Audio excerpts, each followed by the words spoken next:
Hello student, today we are going to start converse, inverse and contrapositive.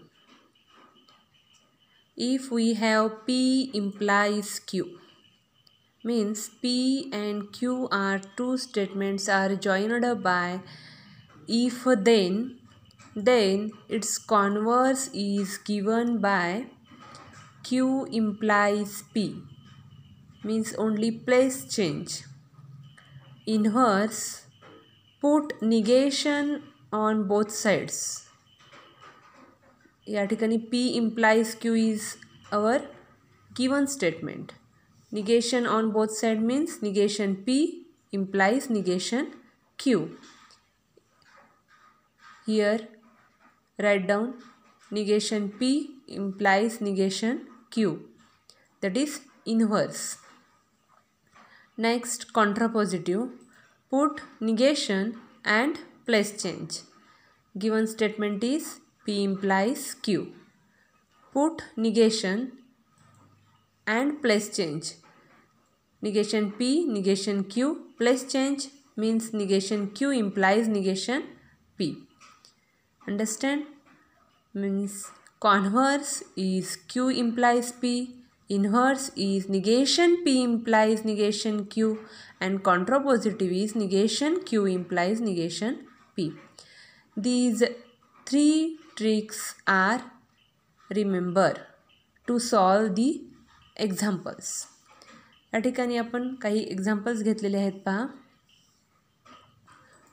Right the converse, inverse and contrapositive of the following statements. If a function is differentiable then it is a continuous. To solve this example, first we have to assume statement P and statement Q. Let us assume P denotes a function is differentiable. Q denotes a function is a continuous. So given statement is, the symbolic form of given statement is P implies Q. कारण या ठिकाणी if then आहे पहा. if then असेल तर आपण implication single arrow वापरत असतो. मग या ठिकाणी symbolic form of the given statement is P implies Q. We know that to find out the converse, inverse and contrapositive, if we have P implies Q, then its converse is denoted by Q implies P, that is place change. Inverse is denoted as a negation P implies negation Q, means put negation on both sides. And contrapositive, put negation and place change means negation Q implies negation P. या ठिकाणी आपण त्याच three tricks काय करणार आहोत, वापरणार आहोत to find out converse, inverse and contrapositive. It's converse Q implies P. मग या ठिकाणी ज्या ठिकाणी Q आहे त्या ठिकाणी Q स्टेटमेंट सबस्टिट्यूट करायचं आणि ज्या ठिकाणी P आहे त्या ठिकाणी P स्टेटमेंट सबस्टिट्यूट करायचं. मग या ठिकाणी इफ Q काय आहे, a function is continuous. If implication sign आहे याचा अर्थ सेंटेन्स सुरुवात होण्याआधी P येणार, मग एक सेंटेन्स येणार आणि मग देन येणार, मग सेकंड सेंटेन्स. मग या ठिकाणी Qच्या ठिकाणी येणार if.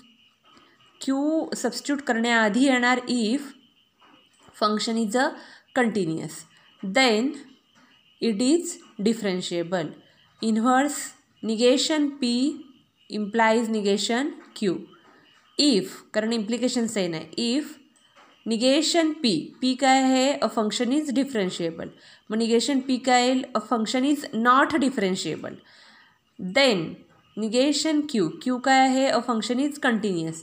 Then it is continuous.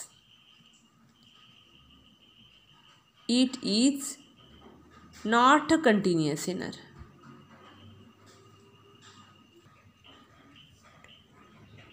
मग या ठिकाणी इन्व्हर्स येईल, it is not continuous. If function is not differentiable then it is not continuous.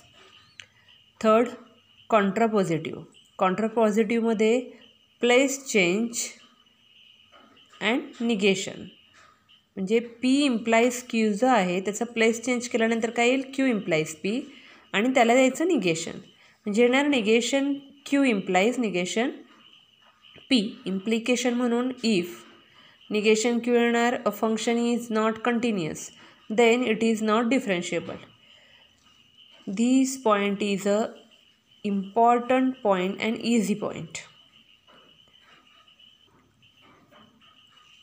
Let us study some important results which are very essential for solving the next examples.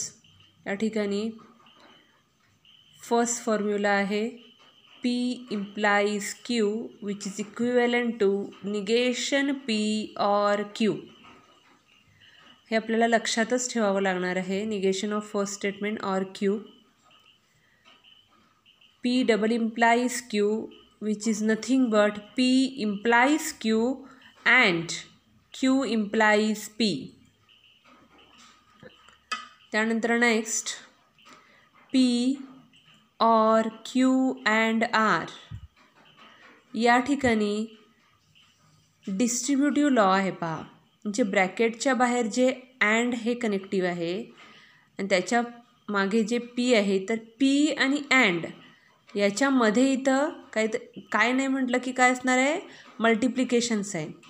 आणि जर ब्रॅकेटच्या बाहेर multiplication असेल तर त्या multiplication नंतर असणाऱ्या नंबरने आपण आतमधल्या इच अँड एव्हरी नंबरला काय करत असतो मल्टिप्लाय करत असतो.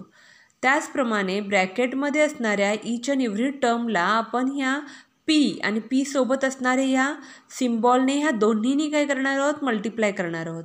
मग या ठिकाणी पी ऑर क्यू आणि हा अँडमध्ये येणार पी ऑर आर. म्हणजे ह्या पी ऑरनी ब्रॅकेटमधल्या इच अँड एव्हरी स्टेटमेंटला काय केलेलं आहे पण मल्टिप्लाय केलेला आहे. हा distributive law we are already studied. हा देखील काय आहे डिस्ट्रीब्युटिव्ह लॉ आहे. P and Q or P and R हे काय असणार आहेत दोन्ही इक्विव्हॅलंट असणार आहेत. लक्षात ठेवण्यासारखे फॉर्म्युले म्हणजे हे दोन आहेत.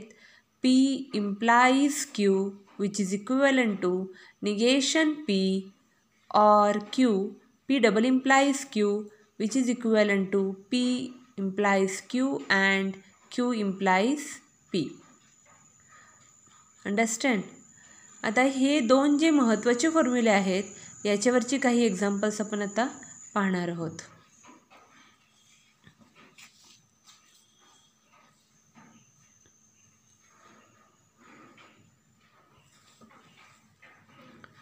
Example, rewrite the following statements without using if then. Means या ठिकाणी आपण डिफाइन केलेलं आहे पहा P implies Q म्हणजे P implies Q या कंपाऊंड स्टेटमेंटमध्ये इफ देन ही फ्रेज वापरलेली असणार आहे. तर इथे सांगितलेलं काय आहे rewrite the following statements without using if then. म्हणजे इफ देन म्हणून वापरलेले जो काही कंपाऊंड स्टेटमेंट असतो तर ते इफ देन न वापरता आपल्याला लिहायचं आहे रीराईट करायचं आहे. तर या ठिकाणी ते रीराईट करण्यासाठी त्याचा इक्विव्हॅलंट फॉर्म काय आहे negation P or Q which is nothing but P implies Q असतो. मग निगेशन पी ऑर क्यूच्या फॉर्ममध्ये गिवन स्टेटमेंट जर आपण लिहिलं कंपाऊंड स्टेटमेंट तर ते स्टेटमेंट काय झालं आपण रीराईट केलं असं झालं बाय विदाऊट युजिंग काय इफ देन. तेच आपण या ठिकाणी करणार आहोत दुसरं काही नाही. तर if price increases then the wages rise. पहिली स्टेप आपली काय आहे पी क्यू डिनोट करायचं. फर्स्ट स्टेटमेंटला पी डिनोट केलं सेकंडला Q. P price increase Q the wage rise. Given statement P implication Q किंवा implies Q. we know that but P implies Q which is equivalent to negation P or Q. आत्ताच आपण पाहिलेला आहे. मग हा जो काही फॉर्म आहे ह्या फॉर्मवरून आपण त्या फॉर्ममध्ये तो जो काही सिम्बॉलिक फॉर्म आहे त्या सिम्बॉलिक फॉर्ममध्ये आपण ते स्टेटमेंट्स काय करणार आहोत सबस्टिट्यूट करणार आहोत आणि आन्सर आपल्याला मिळणार आहे. तर या ठिकाणी the given statement can be written as म्हणजे P implies Q which is nothing but negation P or Q. So the given statement can be written as, या ठिकाणी निगेशन पी आहे पहा. पी आपला काय आहे, प्राईस इन्क्रीज. मग negation P काय येईल, price do not increase or the wages rise. Q as it is, the wages rise. Understand? जर या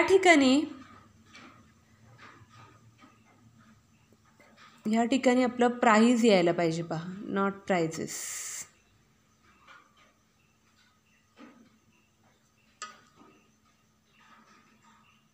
या ठिकाणी वेजेस यायला पाहिजेत. Price do not increase or the wage rise.